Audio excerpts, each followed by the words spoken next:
Young American progressives are increasingly openly critical of Israel, and the stance of some Democrats on the issue clearly reflects that trend. 2020 Democrat contenders did not attend AIPAC. Omar had to apologize for tweets and public statements challenging the U.S.-Israel relationship. This needs to be a broader conversation that isn't just always defending Israel at all costs. But what prompted this generational shift, and what could it mean for the future of U.S. foreign policy? Their grandparents never even mentioned the word Palestinian, and now they take reality that there is or should be something called Palestine. Political science professor Wendy Perlman sees three main causes behind the progressive stance on Israel. First, conservatives, specifically white evangelicals, are increasingly aligned with Israel, and that's a political group that progressives don't identify with at all. A bloc that is a promoter of all sorts of policies and issues and values which are against what many progressives see as standing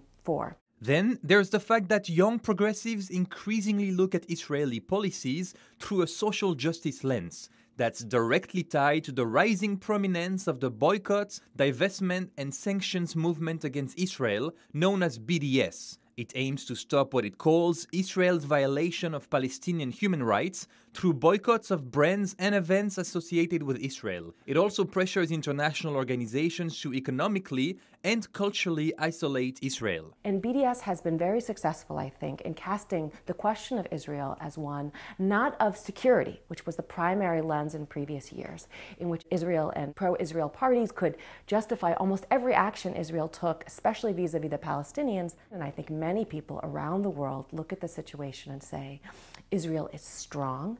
It defends itself. It has one of the strongest armies in the Middle East. It has a high-income, first-world economy. And Palestinians' lives are getting worse and worse. Perlman says BDS' emphasis on equal rights appeals to minorities in the US. In fact, Black Lives Matter endorsed BDS in 2016, calling Israel an apartheid state. BDS is saying we should call Israel apartheid what it is. We should call for equal rights, call for equality, for dignity, for justice, and all of those values are totally resonate with the movement of African Americans in the United States for justice, for equality, for freedom from police brutality and arbitrary violence from the state. The Anti-Defamation League, a group that fights anti-Semitism, says the BDS movement's criticism of Israel is illegitimate because it rejects Israel's very existence as a Jewish state. That's an anti-Semitic concept, according to the ADL. Looking around the world, there are so many cases of injustice and human rights violations and oppression that those who criticize BDS say, why are you singling out Israel when there are so many other oppressors in the world? Is Israel being held to a different standard? And if it is being held to a different standard, why? Is that unfair? Is that symptomatic of some sort of anti-Semitism or anti-Jewish opinion? 27 states have laws that prevent their local governments from doing business with organizations that boycott Israel.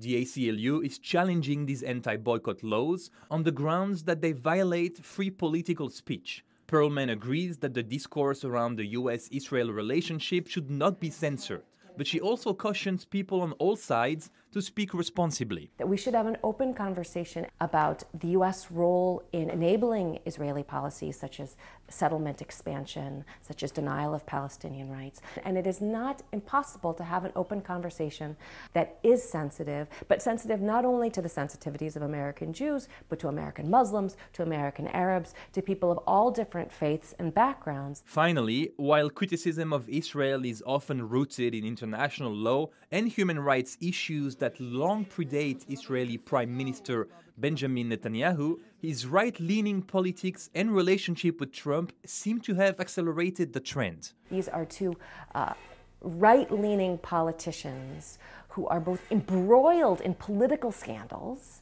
and corruption, who are helping each other out in moments of political need. That for sure does not sit well with many progressives. Now, could the American public's changing perception of Israel lead to concrete change on Capitol Hill? It might over time, but influential pro-Israel donors could also slow things way down. There's a question about whether politicians in determining U.S. policy towards Israel are answering to the preferences of voters, Are they answering to the pressures and preferences of donors? One of the best examples of that is on gun control. That large numbers of Americans who want greater gun control laws, and that doesn't translate into policy. We could very well see that gap on public opinion wanting a tougher U.S. stance in Israel, or a withdrawal of U.S. military aid to Israel, or greater U.S. pressure on Israel settlement expansion. I fear that we could see a gap between public opinion and policy for a long time, because public opinion doesn't necessarily automatically change and translate into policy change. That's the nature of the political system we have and how politics changes.